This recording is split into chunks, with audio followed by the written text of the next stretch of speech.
The countdown begins. Every moment counts. Now, for the believer, it's not where you'll spend eternity. For the believer, it's how you'll spend eternity. The decisions you make today determine where and how you will spend eternity. You will not be judged on what you did. You will be judged in the light of what you were called to do. At the zenith hour, there's no second chance. Whatever we do in this zero time determines how we're going to spend eternity. Life is but a vapor. If you really want to know the truth, every one of us are going to touch people's lives if we just do what we're called to do. This 12-part series will challenge you to confront your motives, making your life count from this moment on as you face your own eternity with great confidence on Judgment Day. Muito bem! Certo, estamos na hora número 6 e sim, hoje vamos falar do céu. Sim! Eu gosto de falar do céu. Na verdade, eu gosto muito de falar do céu. Eu quero que você abra sua Bíblia em Hebreus capítulo 12. Vamos começar aí. E sabe, só para ganharmos tempo, eu quero que você ponha seu marcador em 2 Coríntios capítulo 12. Daqui a pouco vamos para lá. Ponha seu marcador aí, vamos começar em Hebreus capítulo 12. Hebreus 12. Bem, enquanto você está encontrando, deixe-me dizer isso. Assim como há um lugar temporário para o incrédulo chamado Hades, que um dia vai mudar de lugar para o lago de fogo, assim também para o crente. Há um lugar para onde os crentes vão, chamado Jerusalém Celestial, que conhecemos como céu e que um dia também vai mudar de lugar. E também vamos falar sobre isso hoje. Vamos falar sobre muitas coisas nesta hora e será muito empolgante.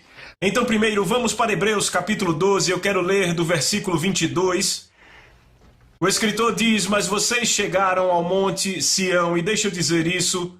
A cidade de Deus está localizada num monte, e vocês lembram disso pelo testemunho de Aforcine, quando ela na verdade foi levada por Jesus ao monte onde a cidade está. Mas vocês chegaram ao monte Sião e à cidade do Deus vivo, a Jerusalém Celestial, a uma inumerável companhia de anjos, a Assembleia Geral e a Igreja dos Primogênitos que estão registrados no céu.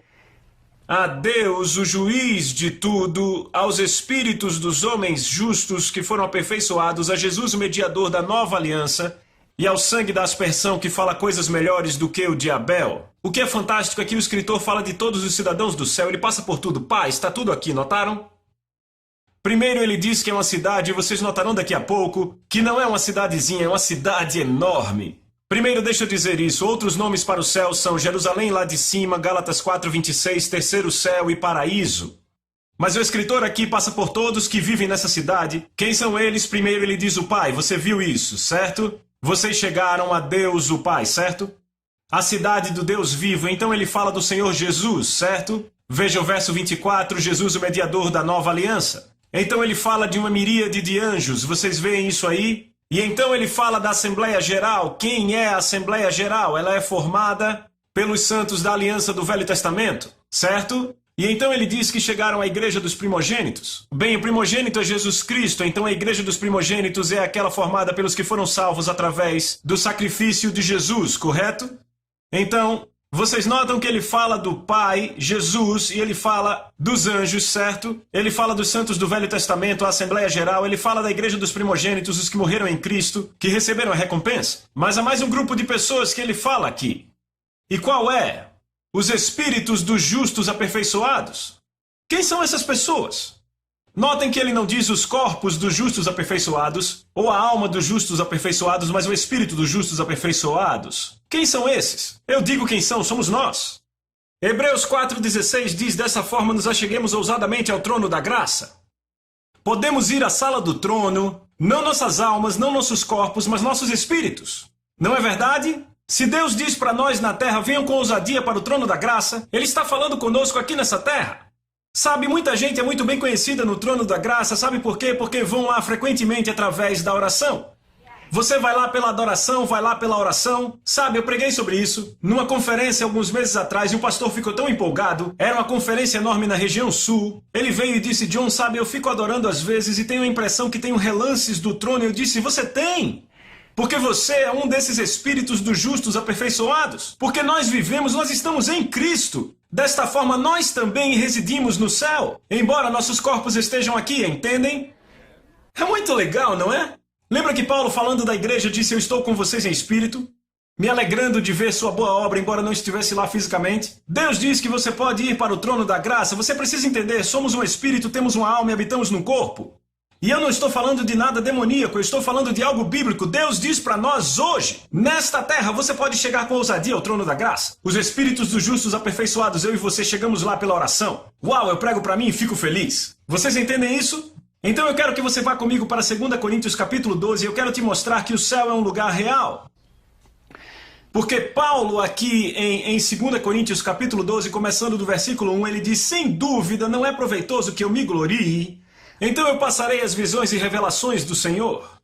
Eu conheço um homem em Cristo que há 14 anos atrás, seja no corpo eu não sei, ou seja fora do corpo eu não sei, Deus o sabe, esse tal foi arrebatado ao terceiro céu. E eu conheço este homem, quer no corpo ou fora do corpo eu não sei, Deus o sabe, como ele foi arrebatado ao paraíso e ouviu palavras que não se expressam, que não são lícitas a um homem pronunciar. Todos os estudiosos da Bíblia concordam que Paulo está falando dele mesmo aqui. De fato, na Nova Tradução Viva ele diz, eu fui arrebatado ao terceiro céu há 14 anos atrás. Então sabemos com certeza que Paulo está falando dele mesmo. Agora notem que ele disse que foi levado ao terceiro céu, ao paraíso, que é a cidade de Deus, certo? E ele diz, seja no corpo ou fora do corpo, eu não sei. Sabe o que isso me diz? Que o céu é um lugar muito real. Não é assim nas nuvens com espíritos que vêm e voltam, algo assim como uma visão espiritual. É um lugar real, tem construções, tem árvores, tem estradas. E o próprio Paulo esteve lá e não sabia se estava no seu corpo, não sabia se estava fora do corpo o tempo todo ali. Eu conheço muitas pessoas que estiveram no céu. Sabe, pessoalmente conheço algumas e conheço outras. Mas uma das minhas histórias favoritas de alguém que já esteve no céu é de um filho de um querido amigo meu. O seu pai estava na primeira noite do seu ministério. E isso foi lá atrás em 1979, aquela foi a primeira noite dele no ministério, ele estava começando no ministério, ele era xerife do condado de Los Angeles, ele era xerife ali, ok? Então ele deixou o trabalho de xerife, e ele era um cara enorme, tinha quase 2 metros, um cara grande, e ele estava na primeira noite do seu ministério, tinha voltado de uma pregação, ele entra em sua casa e a morte estava em todo lugar. E ele disse que conhecia a morte porque devido ao seu trabalho ele já tinha estado com ela muitas vezes. E lá estava sua esposa abaixada, num canto da escada, ali, chorando e dizendo Jesus, Jesus. E ele gritou e disse, o que está havendo? E ela não conseguia responder, ficava dizendo Jesus, Jesus. Ele subiu correndo as escadas, e quando entrou no banheiro, lá estava seu filho morto. E o que ele fez? Ele colocou uma pequena televisão no banheiro para assistir o futebol de segunda noite. Ele tinha 10 anos e puxou a televisão para dentro da banheira acidentalmente. Ele foi eletrocutado. E ele ficou morto por algum tempo. Como policial, ele tinha treinamento em primeiros socorros, e quando olhou para as pupilas dele estavam completamente dilatadas, a sua pele estava azul e ele estava gelado. Ele disse, se eu ainda fosse xerife, ele disse, se encontrasse essa situação, eu teria chamado o IML e pronunciado esse garoto como morto. Ele disse, mas agora eu era um homem de oração e de fé. E então ele disse, eu imediatamente comecei a orar, e fazer as técnicas de ressuscitação, respiração boca a boca, massagem cardíaca. Quando os paramédicos chegaram, eles continuaram, mas ele continuava orando. Por 45 minutos, ele continuou a orar.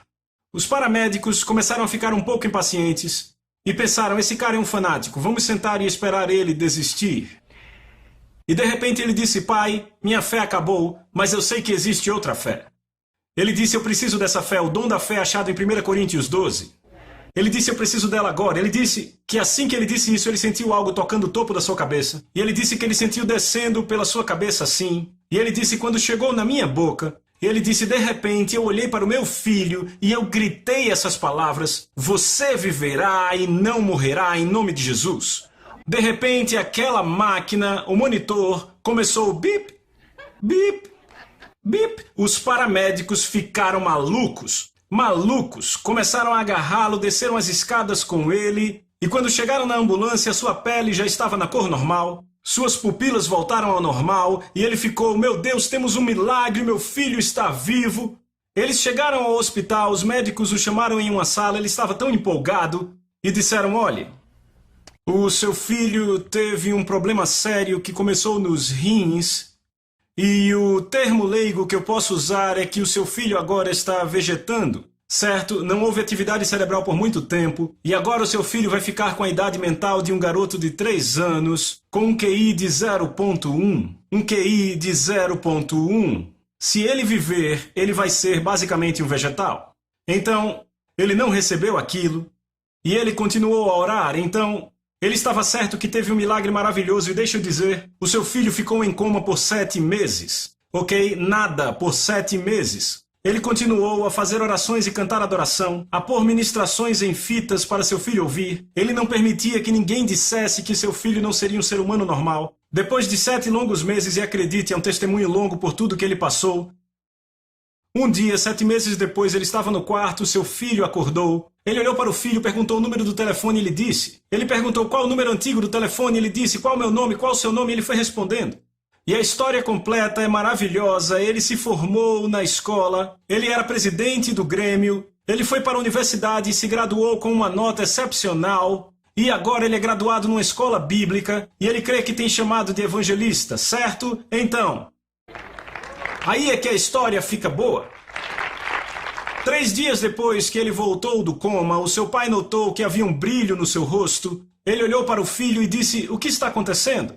Ele disse, pai, eu estive com Jesus. Ele disse, quando a televisão caiu na banheira, eu não senti nada. Ele disse, um anjo enorme, agarrou meu braço direito e me puxou para fora do meu corpo. Ele disse, e então começamos... a acelerar rapidamente, ele disse, chegamos na velocidade da luz e a coisa mais impressionante era que coisas começavam a se soltar quando chegamos na velocidade da luz. E ele disse, de repente, começamos a desacelerar e pousamos numa rua. Ele disse, a rua não era dourada. Ele disse, ela era de ouro puro. Ele disse, não era uma rua dourada, pai, não era uma rua dourada, era de ouro puro. E ele disse, eu fiquei orando e vi a cidade mais maravilhosa. E ele disse, havia árvores e flores, e ele disse, havia cores, como eu nunca vi, a vibração daquelas cores como eu nunca tinha visto antes, era como se as cores fossem diferentes ali, com um tom totalmente diferente. Ele disse, eu vi cores que nunca tinha visto na Terra. E ele disse, quando eu pousei nessa rua, eu fui cercado por um grupo de pessoas, e ele disse, pai, sabe quem eram? Eram todos os nossos parentes e amigos que morreram. E ele começou a dar o nome, ouçam, de pessoas que ele não conheceu. E ele disse, pai, eu vi fulano de tal. Quem é esse? E o seu pai ficou, esse é o seu tio-avô? Ele começou a dar o nome de pessoas que ele nunca tinha visto em sua vida e seu pai e mãe conheciam. Seu pai e sua mãe começaram a ficar impressionados. Ficavam, conte mais, conte mais. E ele disse, eu vi a Ofélia. Ofélia era uma mulher que sua mãe levou ao Senhor. Ela era vizinha deles, vivia acho que 2 casas depois. E ela, 1 mês e 2 semanas antes disso, tinha morrido. Ela também estava naquele grupo. Então ele disse, pai... Ele disse que estava todo aquele burburinho ali. Ele falou que de repente todo o grupo se abriu. E ele disse, lá estava Jesus. E de repente Jesus veio até mim. E ele disse, pai, eu não tinha um corpo de 10 anos quando estava no céu. Eu tinha um corpo de um homem de 30 anos. Ele disse, eu tinha um corpo maduro.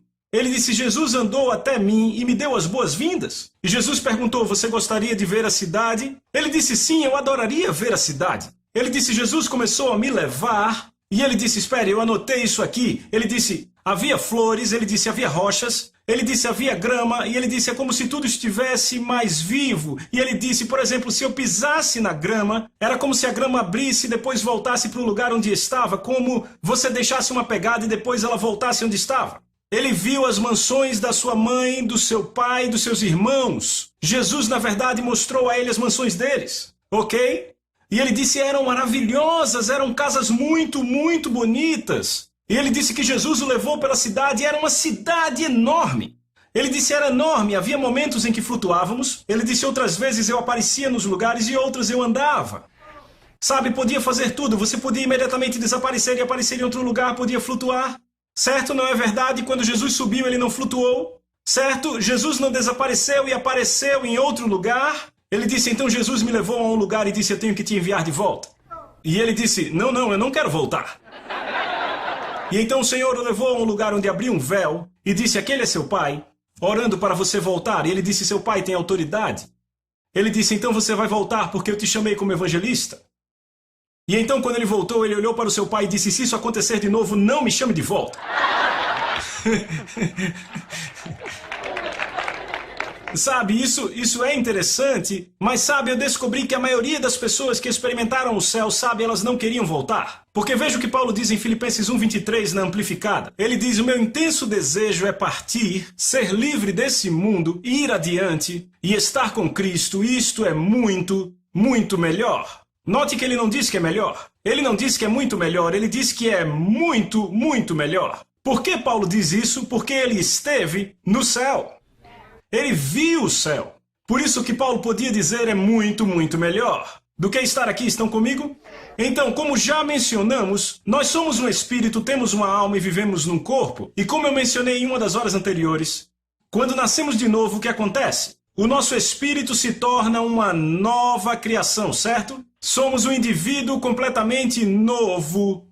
Nascido de novo, naquele momento, naquela hora, a imagem de Cristo, nosso espírito se aperfeiçoa. Somos exatamente como ele é aqui na terra, certo?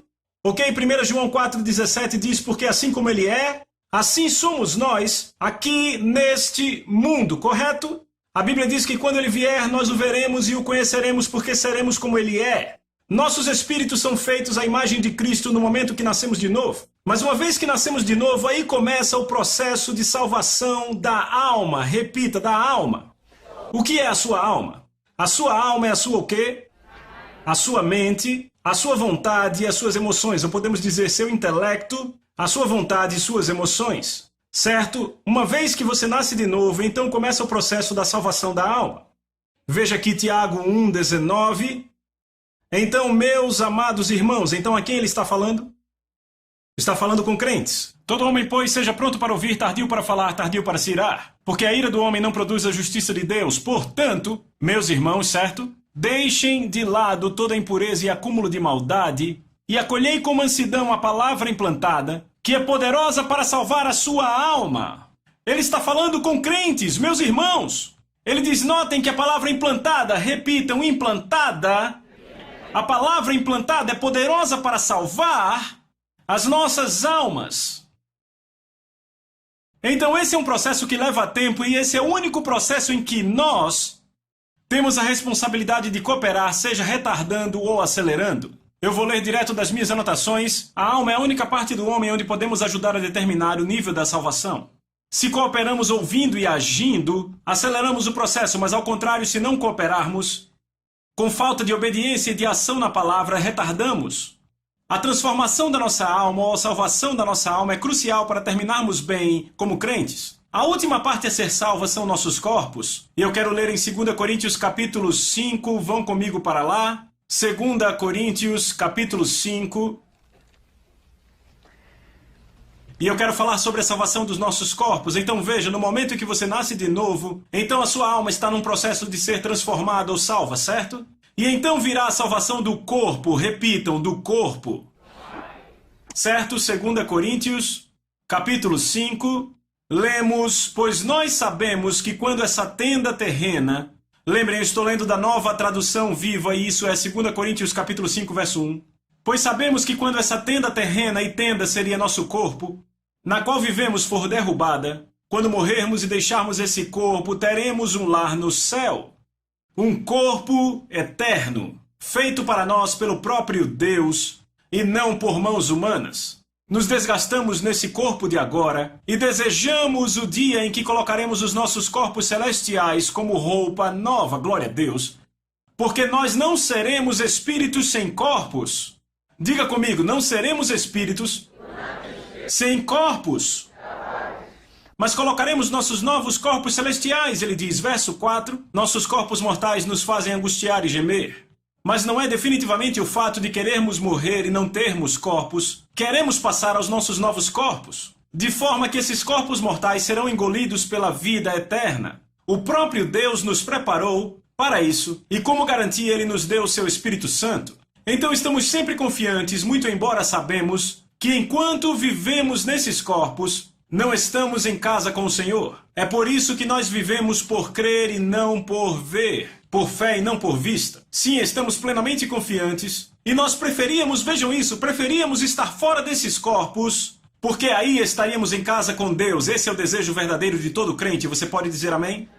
Então, em 1 Coríntios 15, verso 53, na NVI, Paulo diz o seguinte: pois esse corpo corruptível deve se revestir da incorruptibilidade e o corpo mortal da imortalidade. Os nossos corpos serão, agora ouça com atenção, nossos corpos não serão diferentes de Jesus, pois a Bíblia diz, o seremos também na semelhança da sua ressurreição. Romanos capítulo 6, verso 5. O seremos também na semelhança da sua ressurreição, certo? Ele também fala em 1 João 3, 2, que eu já citei antes. Amados, agora somos filhos de Deus e ainda não se manifestou o que haveremos de ser. Sabemos que quando ele se manifestar, seremos semelhantes a ele. O corpo que teremos será igual ao corpo dele.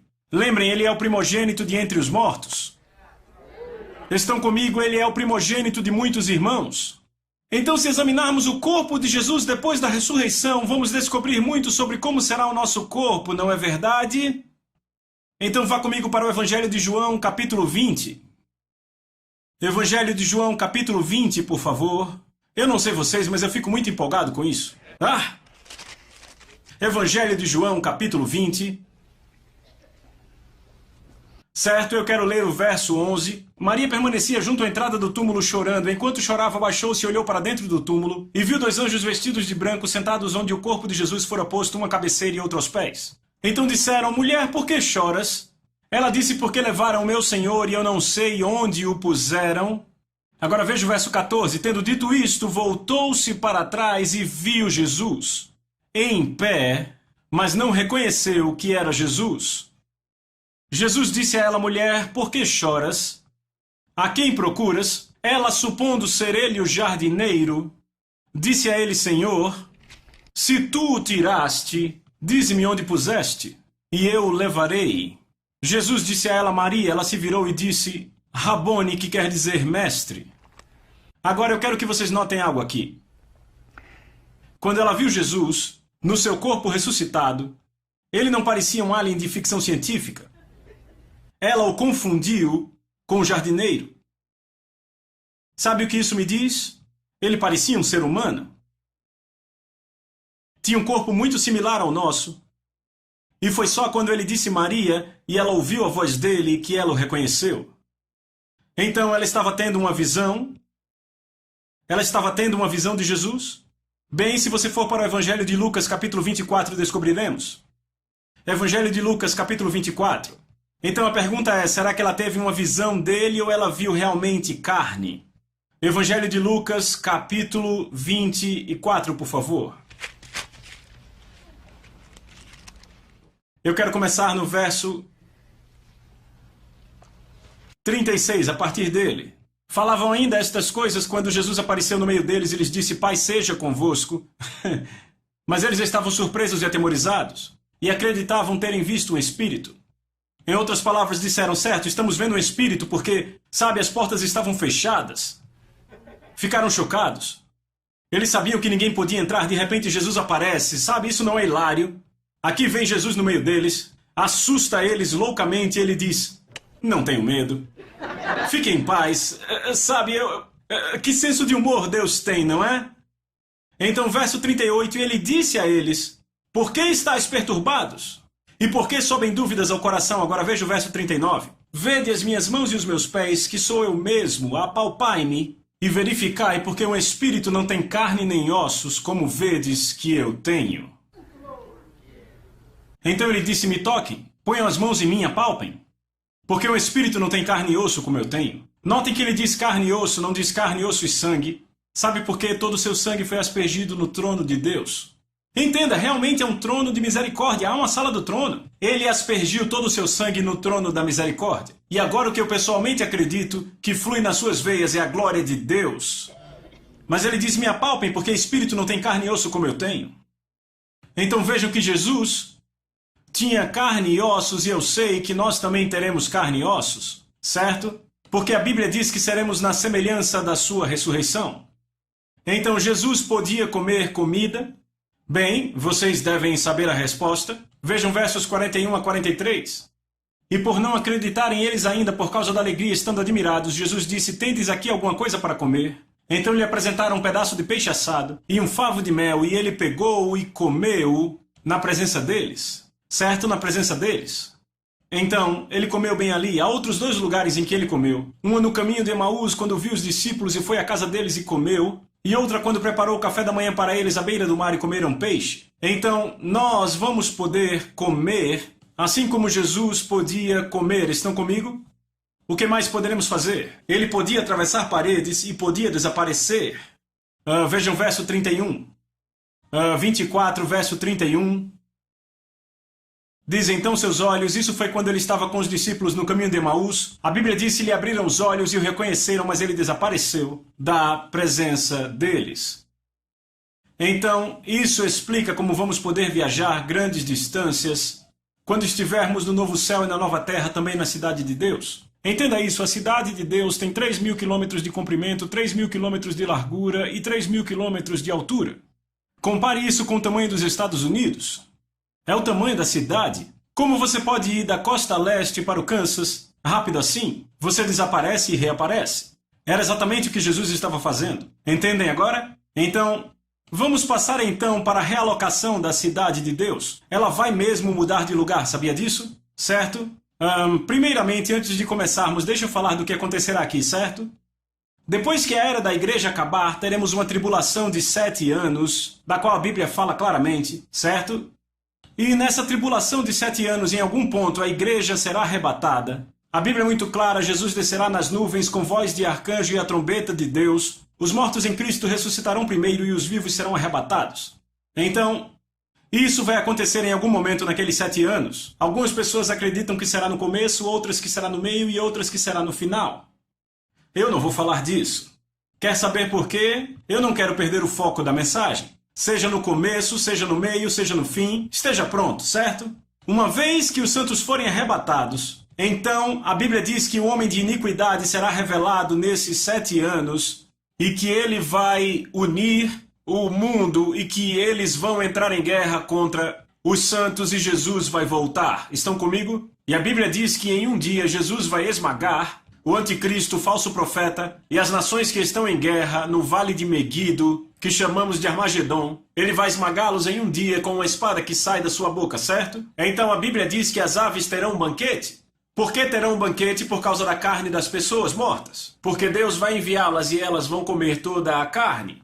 Então o que acontecerá é que Jesus vai organizar o seu governo na terra e haverá 1000 anos do reino de Cristo na terra. Quantos sabem que haverá pessoas que não terão se rebelado com o anticristo, não terão jurado fidelidade a ele, que vão sobreviver a isso e vão entrar no próximo período, o milênio, certo? Estão comigo? Haverá pessoas que entrarão nesse milênio, pessoas naturais, ok?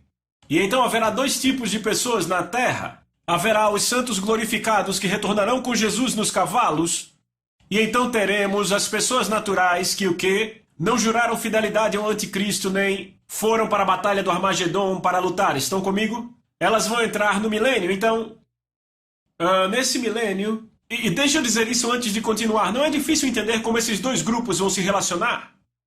Veja, eu e você seremos santos em corpos glorificados. Como se relacionar com pessoas com corpos naturais? Da mesma forma que Jesus fez com os discípulos, comeremos com elas, desapareceremos e reapareceremos, eles não poderão. Nos relacionaremos com elas assim como Jesus se relacionou com os 12, com os 500. Ele apareceu e falou com eles depois da ressurreição, entendem? Eu acho que Deus nos deu um relance de como esses 2 grupos vão se relacionar quando mostrou Jesus com os discípulos, sabe, depois da ressurreição, estão entendendo? Vamos ver no livro de Miqueias, capítulo 4. Livro de Miqueias, capítulo 4, e vamos poder ler aqui sobre o milênio, sobre o reino milenar de Cristo. Diga amém se você achou. Ele diz nos últimos dias, notem, ele diz nos últimos dias, repitam, últimos dias. Deixa eu falar algo aqui. Vocês lembram do Evangelho de João, hora 1, Evangelho de João? Jesus disse, as palavras que eu falo vão julgar vocês no último dia. Repitam, o último dia. Este é o julgamento do trono branco que ocorrerá no final do milênio. Notem que Miqueias diz nos últimos dias. Esses são os últimos dias que é o reino milenar de Cristo. Ele não está falando de novo céu e nova terra. Ele está falando do reino milenar de Cristo. Nos últimos dias, o templo do Senhor, em Jerusalém, se tornará o lugar mais importante da terra. Por que isso? Porque Jesus reinará a partir de Jerusalém. E nós estaremos reinando com ele. Então, alguns de vocês talvez estejam no Brasil, outros estejam na área da Ásia, mas você estará governando, sabe? Será fantástico. Você está me vendo aqui, de repente eu desapareço. Ei, Jesus, eu quero falar com você sobre uma situação lá em Fiji. A ilha, sabe? Você me pôs lá, tem algo acontecendo aqui. E Jesus diz, faça isso e aquilo. Você desaparece e aparece lá. Não precisa entrar num avião. Veja, as pessoas naturais terão que viajar, ok? Nos últimos dias, o templo do Senhor em Jerusalém se tornará o lugar mais importante do mundo. Pessoas de todo o mundo irão lá para adorar. Muitas nações, repitam, muitas nações, dirão, venham, vamos à montanha do Senhor, ao templo do Deus de Israel. Lá ele nos ensinará seus caminhos e nós o obedeceremos. Pois naqueles dias os ensinamentos do Senhor e a sua palavra sairão de Jerusalém.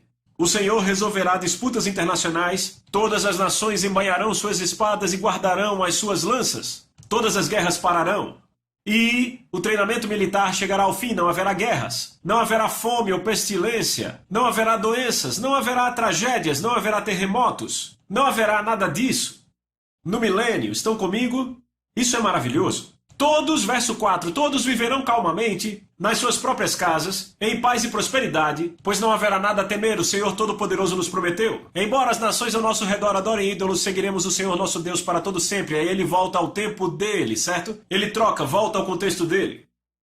Então, depois do reino de Cristo de 1000 anos, no final, Satanás será liberto por um curto tempo, a Bíblia diz. E ele irá outra vez tentar nações. E haverá nações que o quê? Vão se rebelar contra o Senhor. E sabe o que acontecerá? No momento, o fogo de Deus descerá do céu e completamente os devorará. Então o trono de Satanás será posto no lago de fogo para todo e todo sempre, para nunca mais tentar. Repitam, glória a Deus. Então, depois que o seu trono for lançado no lago de fogo para todo sempre, para não tentar outra vez, então vem o julgamento do grande trono branco. Mas então Deus vai purificar, ele vai limpar os céus e a terra com fogo, certo? E um novo céu e uma nova terra vão emergir, certo? Estão acompanhando? Podemos ler sobre isso em Apocalipse 21. Vamos lá comigo. Apocalipse 21. Então o julgamento do grande trono branco é o dia final. Depois disso a terra será purificada com fogo. E sabemos disso a partir do livro de Pedro. Eu quero ler no verso 1. Apocalipse 21, verso 1. Então eu vi um novo céu, repita, um novo céu, e uma nova terra, pois os céus velhos e a terra velha desapareceram, e o mar também se foi. Então João descreve a Nova Jerusalém, repita, a Nova Jerusalém. Ela desce lá de cima do céu para ser realocada na terra, literalmente, ela desce do céu. No Monte Sião, ela vem descendo do céu para a terra. Ok? Ela será fisicamente localizada na terra. A terra será o lar eterno de Deus. Então os lugares vão mudar. Agora, João dá uma descrição geral da cidade. Eu amo isso. Veja o verso 10. Então eu estou lendo na Nova Tradução Viva. Então ele me levou em espírito a uma grande e alta montanha e me mostrou toda a cidade de Jerusalém, descendo do céu de Deus. Ela estava cheia da glória de Deus e brilhava como uma joia preciosa, cristalina como jaspe, suas paredes amplas e altas, com 12 portões guardados por 12 anjos. Os nomes das 12 tribos de Israel escritos em cada portão. Havia 3 portões em cada lado, leste, norte, sul e oeste. Veja o verso 15. O anjo que falou comigo segurava em suas mãos uma barra de medida dourada para medir a cidade, os portões e as paredes. Quando ele mediu, descobriu que era um quadrado, tão longo quanto largo, na verdade tinha a forma de um cubo, pois sua largura, comprimento e altura tinham cada um 3.000 quilômetros. Então ele mediu as paredes e descobriu que elas tinham 65 metros de espessura. o anjo havia usado uma medida humana. A parede era feita de jaspe e a cidade de puro ouro, cristalina como vidro. Então, certamente uma cidade muito opulenta, muito bonita, muito majestosa, uma cidade magnífica. Ok? Então, eu quero que você continue lendo aqui em Apocalipse 22, verso 1. E o anjo me mostrou um rio puro com a água da vida, claro como cristal, fluindo do trono de Deus e do Cordeiro, fazendo seu curso pelo meio da rua principal, isso é dentro da cidade, vem. E de cada lado do rio cresceu uma árvore da vida, levando 12 colheitas de frutas. Com a colheita fresca a cada mês, as folhas eram usadas como remédios para curar as nações. Repitam, curar as nações. Nada mais será amaldiçoado, pois o trono de Deus e do Cordeiro estarão lá, e os servos o adorarão, e verão a sua face, e seu nome estará escrito em suas testas. E não haverá noite lá, nem necessidade de lâmpadas ou sol, pois o Senhor Deus brilhará sobre eles e reinarão para todos sempre. Vocês notaram que ele disse verão sua face? O que foi negado a Moisés, nós vamos ver. Estão comigo, os que vencerem verão sua face. Agora notem que há algo muito interessante aqui. Ele fala sobre a cura das nações. Notaram? Vejam o verso 2, bem no fim. As folhas eram usadas como remédios para curar as nações. Viram isso? Quem serão essas nações? E vejam bem no final, no versículo 5, diz, eles reinarão para todo sempre. Quem reinará para todo sempre? Os santos. Então quem são as nações para quem os rios fluirão? Porque, deixa eu dizer algo a vocês, todos os santos vão viver na cidade de Deus. Jesus disse, eu vou preparar-vos lugar. Certo? O nosso lar é na cidade de Deus. Quem são as nações? Bem, Isaías dá a resposta para isso. Vá para Isaías 65. Deixe marcado em Apocalipse, mas Isaías 65. Isso vai ficar interessante. Isaías 65, verso 17, por favor. Diga amém se você achou. Isaías 65, verso 17. Lemos, veja, eu estou criando novos céus e nova terra, tão maravilhosos que ninguém mais vai pensar nos antigos. Agora olhe para mim. Muitas pessoas, quando leem essa passagem, elas incorretamente atribuem ao milênio. Isso não é o milênio. Miqueias fala do milênio, diz nos últimos dias. O último dia é o julgamento do grande trono branco. Isaías está falando do quê? Dos novos céus e terra. Estamos claramente agora no tempo, nos novos céus e nova terra, quando Jerusalém, a cidade de Deus, descer do céu, certo? Estão vendo isso?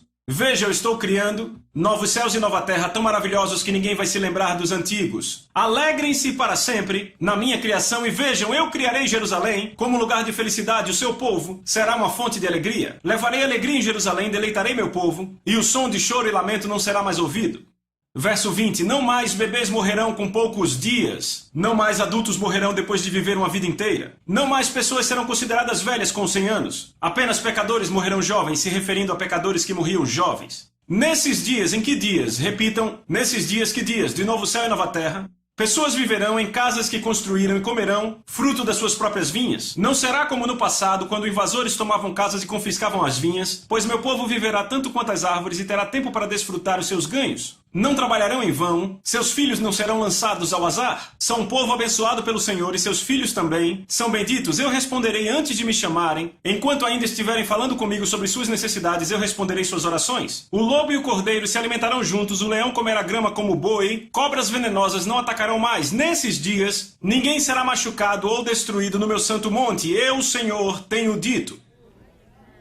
Está falando de novos céus e terra. Mas espera aí, ele está falando de pessoas construindo casas, plantando vinhas e comendo do fruto das vinhas. Esses são os santos? Não! Porque nossas casas já foram preparadas por Jesus. Mansões na cidade. Quem são essas pessoas?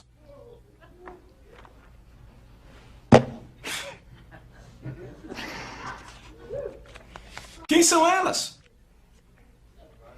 Pode ser, ouçam, pode ser uma possibilidade que as pessoas que sobreviveram ao milênio, que não se rebelaram contra Deus, sobreviveram quando vieram novos céus e nova terra?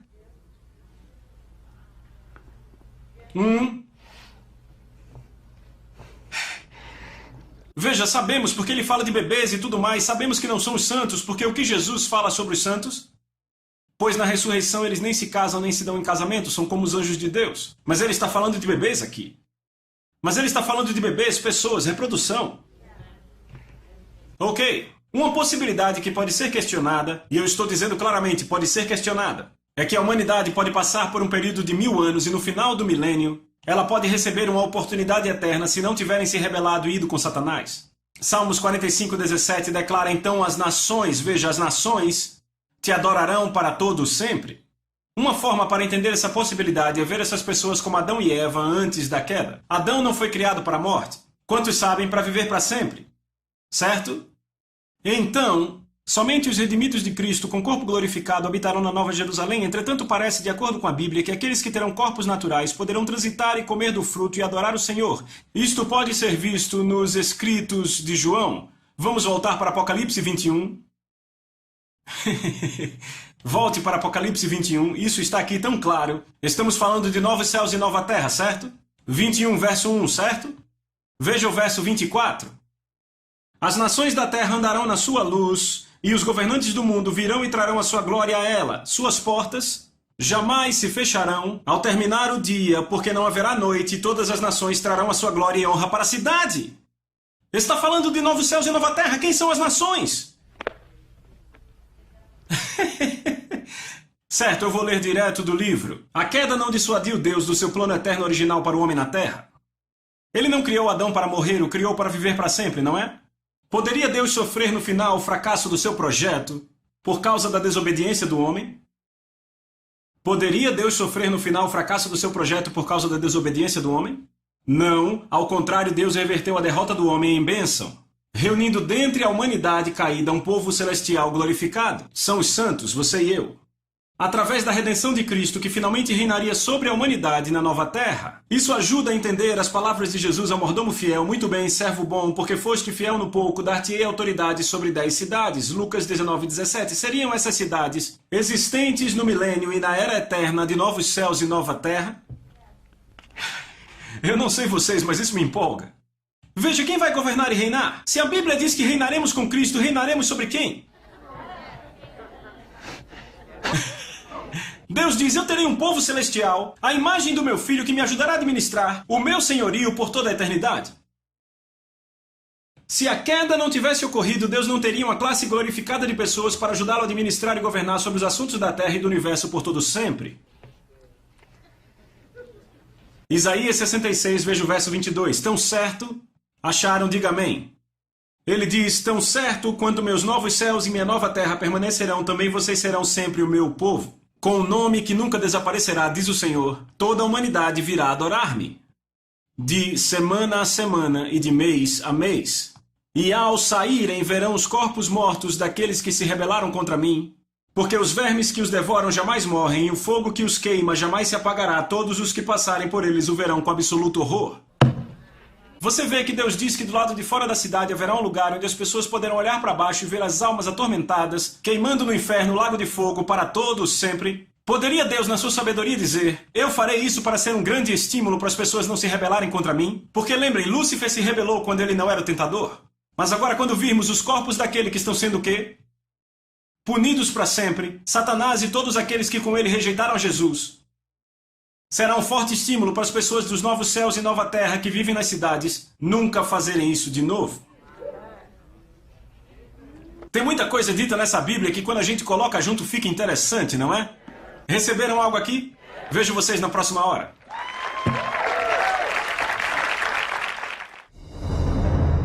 Next, in Hour 7, John asks, who determines how we will spend eternity?